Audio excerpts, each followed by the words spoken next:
Hello everyone, I'm Kavya Dhakal, a student here at Babylon National School studying in grade 9, and for this week's episode I am here with our respected principal sir. Welcome sir. Thank you, Kavya. Sir, so to start off I want to ask you, how are you doing? How's the Kathmandu weather been treating you? It's okay, going okay, it's fine. Weather is fine. And how are you? I'm good. If weather is good, I'm good. Yes. Sir, so to start off, I would like to know, where do you say you started your journey and how long has Babylon journey been going on? So you mean to say school's journey? Yes. So we started in 1996.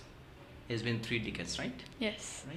How many founders were there with you at the time? How big was your team? Yeah, we were 6 only, 6 founder members. If I have to recall them, like Tej sir, Tej sir, he's a founder chairman also. And we have Rita Rai is a vice principal currently, and we have Sujan Rai, he's also a founder, and we have Santa Rai also a founder, and Nanda Prasad is another founder. So can you count how many I pronounced? You said 5. 5 only. 5. So next is, I counted like I missed Nanda Prasad Rai. We were 6 when we started school. It was in 1996. February 12th is the foundation day. So we started in 1996, February 12th. Sir, and we know that so many changes have occurred over the years. So where was Babylon's location at the time of founding? Oh, it was just nearby to Katini Temple, right? If you just, I think you walk on that way. Yeah. You just come down, you have to turn left, and by the second house, you'll be getting a founding place of Babylon National School. It was a rented building. And we were just having 23 students in the first year in 1996. Now we have 800 students. How many teachers did you have at that time? It's tough to recall. It was nursery to grade 3, I think, right? So we were very less. Even we all were involved, all the founders were working there, right? So very few teachers and all the founders are working there. So if you count nursery to grade 3, there has to be 6 teachers, right? 6 teachers at least as a class teacher. And we had ECA, CCAs also, so I saw some teachers, music teachers, dance teachers, art teachers. Probably not more than 10 teachers. So different, seeing how much the Babylon brand has evolved since that time to now. Sir, so when did you expand to higher grades above grade 3? So every year, it's a legal provision also. We be able to promote 1 grade in each year. So it took a time, like in 1996 we had up to grade 3, then we continuously had upgrading every year. Yes. To grade 10. Yes. Sir, so which was the first SED batch, if you can recall? It's 2060. So if you go to not 80, the first batch was 2060. Yes. So it's been long, like 60, now 81, how many batches? I think 22nd batch is preparing for SE examination. Yes. Sir, so more than 22 batches, and so long that you've been working in the education sector. As a young child, as a young person in the workforce, what made you want to go into education, and what was that inspiring moment for you? It was like I was a teacher for 5 years before starting this school. So while having working as a teacher, I got to meet with one of the founders, Susan Reiser. So we decided, and we came to meet with Tesa, he's currently a founder chairperson also. So they also were teachers. So I also was working. I also were working as a teacher. So we decided to establish a school and run our own school. So that is very simple, right? It's not a big thing. So we started, and we are working continuously and regularly. Yes. Sir, but no, what I want to know is, at that point, what made you want to go into teaching exactly? As you said, you were an English teacher for 5 years before starting Babylon. So what made you want to go into that field specifically? Why didn't you try something else, that some young people would have preferred at that time? Yeah, teaching as a passion at the time, right? Teaching is a noble job where you can share your ideas and knowledge, right, with the student. As I work as a teacher, that is one thing that motivated to work as a school principal, or principal itself is a teacher, isn't it? First, I was a teacher, so I'm somewhere motivated to work with the students. That is a point, key point to have a school and go through a school and run a school. Sir, so you mentioned working for the students.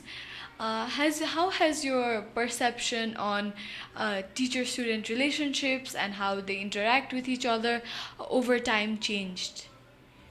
Now, if you compare the time, then that we started in 1996 and now in 2024, right? Generation has been changed, right?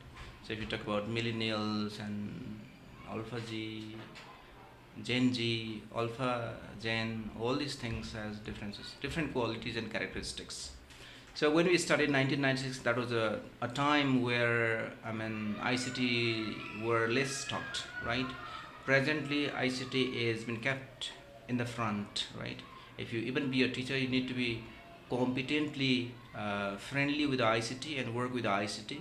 Even you need to be able to work with AI to deliver your service to your student, because we are all teaching into Alpha Gen, right? And Alpha Gen has different characteristics than the generations that we had in 1996. So if I recall, when we started 1996, there was a chalk and a blackboard, right? In 1996, we had a chalk and a blackboard. Now we don't have, right? We have smart board. So it has been changed. The way we taught in 1996 and now we are teaching has lot of differences because the generation has been changing.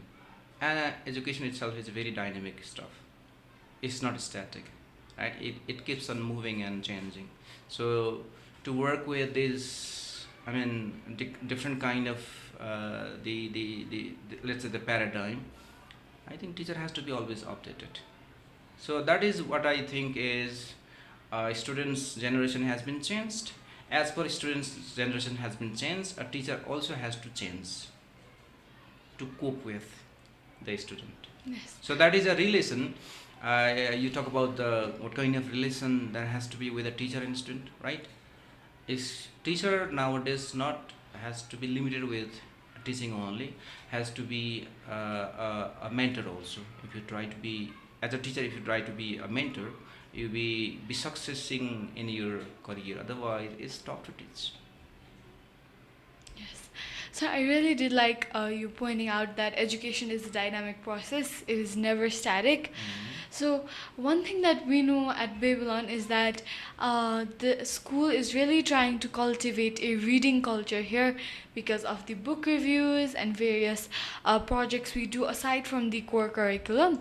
So what would you say are your thoughts on reading habit, reading culture, and how it is going to be changed into the future? My perception regarding reading is reading is not for a student, it's reading for even a teacher. And not for a teacher only. If you want to be a successful people, you have to read, right? Reading is one of the indicators to make you a success in your any kind of profession. Like as a student, as a teacher, as a kind of even a businessman, they read a lot if they are really successful. So in our context, reading habit, right? Reading habit, you meant to say. We are having book review sessions, and we prescribe books as a reading material for book review. That is what we want to make is like textbook is over there, curriculum is over there.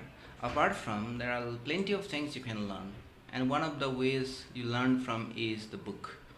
And it doesn't mean that you read big books and get things, but even from small books you can get some ideas that helps to your profession. As you are a student, your profession is to learn something from the school or from the classroom, right? From the teachers. So don't limit yourself with the teacher only, but there are plenty of areas you can get ideas and knowledge. So why we want to focus into book reading, We want to focus not only the student, even the teachers, they have book reading, right? We count how many books do you read in a year, right? We make a plan also. Teachers make a plan how many books they have to read throughout the year. The books that helps into their profession. As I mentioned, we are teaching Alpha Zen, right? We don't belong to Alpha Zen, but we are teaching Alpha Zen. So our teachers should know what kind of characteristics Alpha Zen have.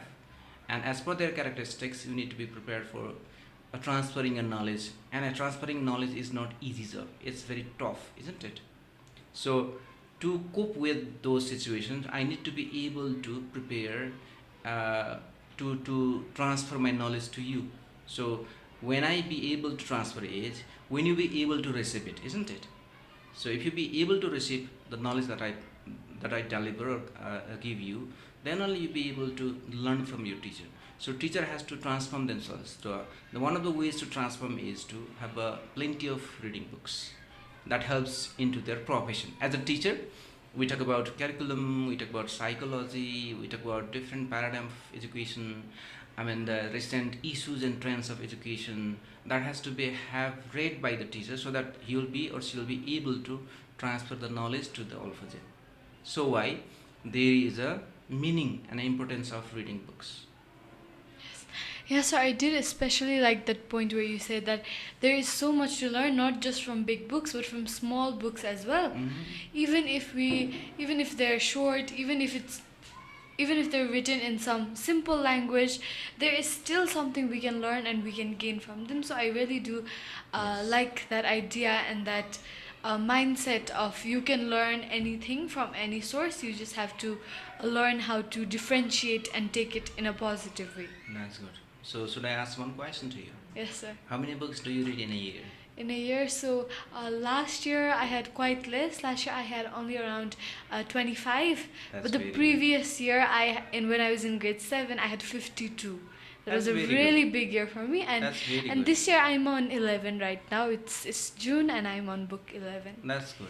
How do you plan to read a book? Do you make a plan like Yeah. this many books by a month or a week or a year? How do you plan? Now, I do set a reading goal at the beginning of the year, but of course there are different factors that come in. So basically whenever I have the free time and whenever I do find something that I want to read, I have a huge TBR list, a to be read list, and I just pick one from there that I am really interested in or want to finish quickly. And then it depends, sometimes it takes me 2 or 3 weeks to finish a book, or if it's a really good day, or if it's a really if it's a really interesting book, then I would finish it in That's 3-4 very days. So if I share my the way I read is, first when I buy a book I just count the pages, right? So how many pages it has. Then I divide those pages. I make a plan. If I had 300 pages, let me finish by 10 days. So at least 30 pages has to be read in a day, right? So manage whatever time it takes, 15 minutes, 20 minutes, but continuously and regularly. It has to be like a schedule, right? It's not like whenever you like. It's not like that you read for 4 hours, 5 years a day and don't read for 1 week. Rather, what I do is every day I give a 30 minutes or 40 minutes or even 1 hour. So that depends on how thick book you are going through. So first I do is I just count the pages, right? You don't have to go through, right? Obviously you know the page and divide into just a kind of plan, right? I'll be completing by the 7 days. So for a day I have to finish this many books, this many pages. That is one of the ways I do. And I have another experience also. I do have Kindle also, which is ebook. I went through ebook also, but I did not enjoy. I enjoy less in ebook, right? When you have a physical book, right, you feel happy to go through, count it, and when you finish 50, you feel joy to finish 50, right? But if you go to Kindle ebook, just there is no physical feeling how many pages you have gone through. Just flip it and comes next page, and flip it and goes to next page. You don't know how many thicker book is it, isn't it? So earlier I used to read Kindle and I used to buy ebooks, but right now I do physical books. I prefer, and mostly I get gift from the friends also. That is one of the enjoying moment. Yes, I too do have a Kindle, and I've much. How do you feel while reading a Kindle? I prefer it rather, because a physical book at times it feels so daunting. Of course, there's always that physical feeling, there's that smell of books, Yeah. but I much rather enjoy Kindle because you can highlight very easily, you can get the word meaning Yes, then and yes, there, yeah. and you can also take notes on it. That's not something we can do in physical Yeah. books. We can of course annotate there as well, but it's less time consuming, it's quicker, and I do most of my reading on there if I am doing something outside the core curriculum. Yeah, that's both side it has. You can carry 1,000 books in your Kindle, right? Yes. But you may not be able to carry Carry those many 1,000 books, books in. right? And obviously, if you go for the meanings and all, you can. That's good. But my experience is reading physical book is more joyful than reading a Kindle. Yes, like as time has gone on, my perspective on physical books has changed, because it now seems quite daunting to be there, to sit there at a table. In the Kindle, we don't have that much blue light emitting from it, so even with the lights off, we can read from it. But it is dangerous to read physical books without the lights on. So both positives and negatives to both of them. Yes. So now moving into another aspect of learning, what would you say a student has to cultivate to enhance their writing skills? Because first we have to read, then we have to take what we know, take what we have learned, and then start writing. But what have you seen throughout the years related to that side? Okay, see, like the language skills, if you talk about language skills, writing is also language skill, isn't it? First thing you have to listen, then speak, then read, then write, right? Writing is the fourth layer. So speaking, first listening, speaking, reading, and writing. So if you want to be really good writer, you need to read, isn't it? Isn't it? Yes. You need to read. When you have a good reading, obviously you have a good writing. So nowadays, what difficulties we find is the students have less reading habit, because there are so many other areas you can find knowledge, right? If you go to Google and find something, instantly you get it. Rather having a book, a pages of books, just search into AI and find from there.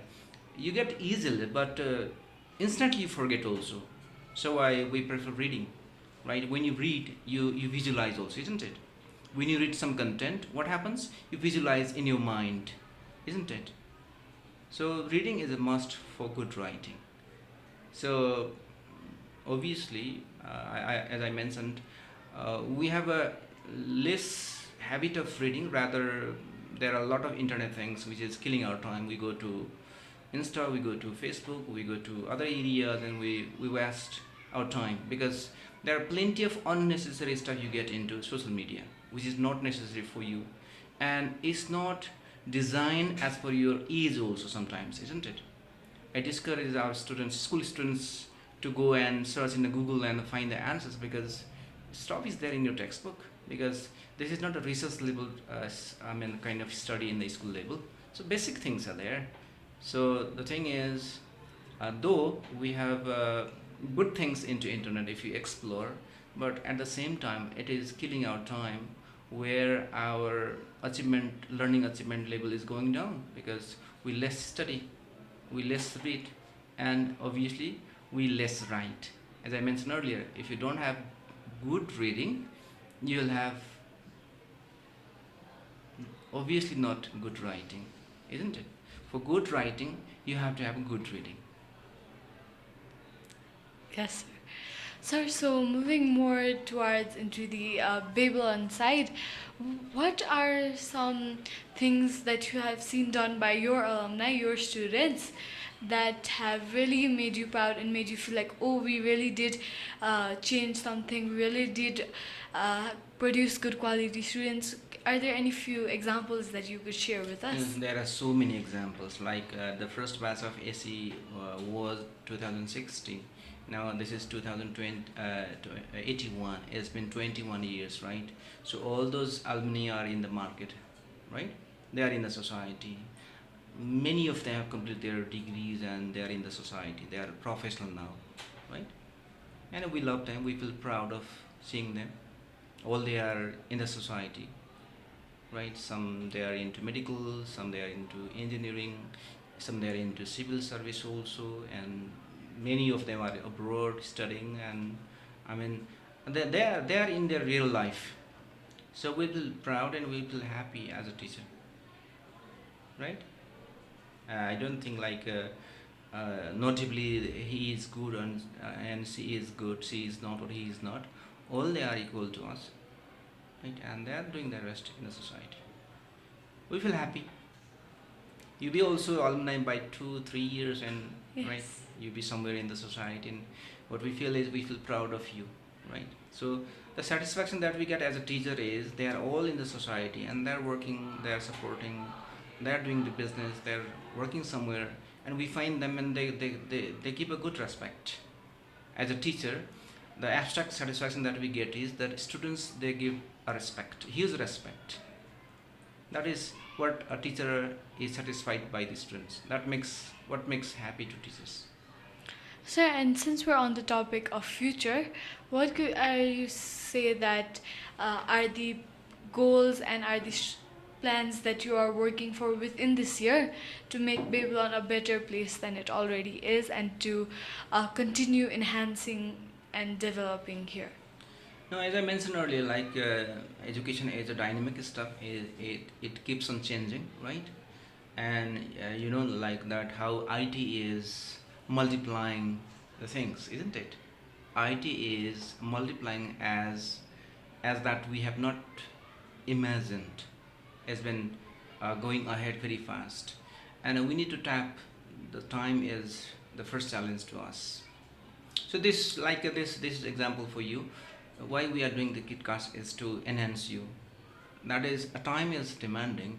Student has to groom themselves, develop themselves into all areas. It's not like answering the questions of the book in the exam. Rather, you have to have this kind of additional competencies, which obviously makes you more confident, right? And you will be competent also. So the challenging thing to me as a school principal is to create a conducive learning environment. And learning is always relative. Learning doesn't mean that you sit in the classroom, get a lecture, and do an assignment, submit to, and get good grades. Along with the good grades, you have to have that qualities where you can exist and expose your competencies, right? So you are running this KitCast. Not only you, all of the students are getting chance to project themselves as what do you say? Busy, right? Busy? Do you say busy? VJ, VJ is quite an old term now. No, what do you say? But we say as a host, As a host, like. yes. So this is one of the opportunities you get to be as a host, and this is a really life learning skill also, and this is practical skill also, right? Reading in the classroom about hosting a program and answering into paper, and really hosting has a lot of differences. Isn't it? How are you feeling? I'm feeling good. It was a good experience. Good The experience. few days leading up to And it. this experience make you more confident.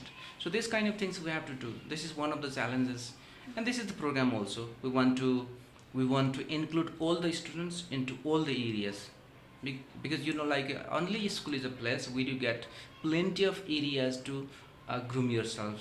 We talk about music, dance, and some. If you go to music, there are some instruments also. I think you take a part in the guitar, Yes. right? And other CCs and EC activities where you get plenty of areas to be involved. It doesn't mean that you be in the host in the future, but who knows? The future is always unpredictable. So we want to create an area where every students will be getting a chance to project themselves, right? If you talk about long term, it's not I can claim. Even then, what I have in my mind is I need to be, or we need to be very, very dynamic, and we need to tap the time. Tap the time. Yes. Yeah, we need to tap the time, and we should know the pace of time also. So this is what is transformation. As a principal, I have to transform myself as time demands for the Alpha Zen students, right?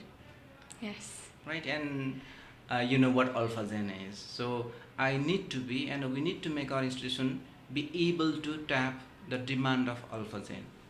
That is what strategy is. So I should project on what are the characteristics and what are the demands and what are the expectations of Alpha Zen and their parents also, isn't it? A school is a collaborative work. Students, yourself, you are here, your parents are there, even not a parent, even the grandparent is there, where they have a kind of involvement and relation with the school. So it's a challenging, but it's enjoying. Enjoyable. Yes. Okay, thank you for your time, sir, today. I really learned a lot from this conversation that we have. So this is the end of Babylon Kidcast episode number 7. We hope you all will keep watching as we showcase all of the hidden talent here in Babylon. Thank you very much, Kavya. Thank you, sir.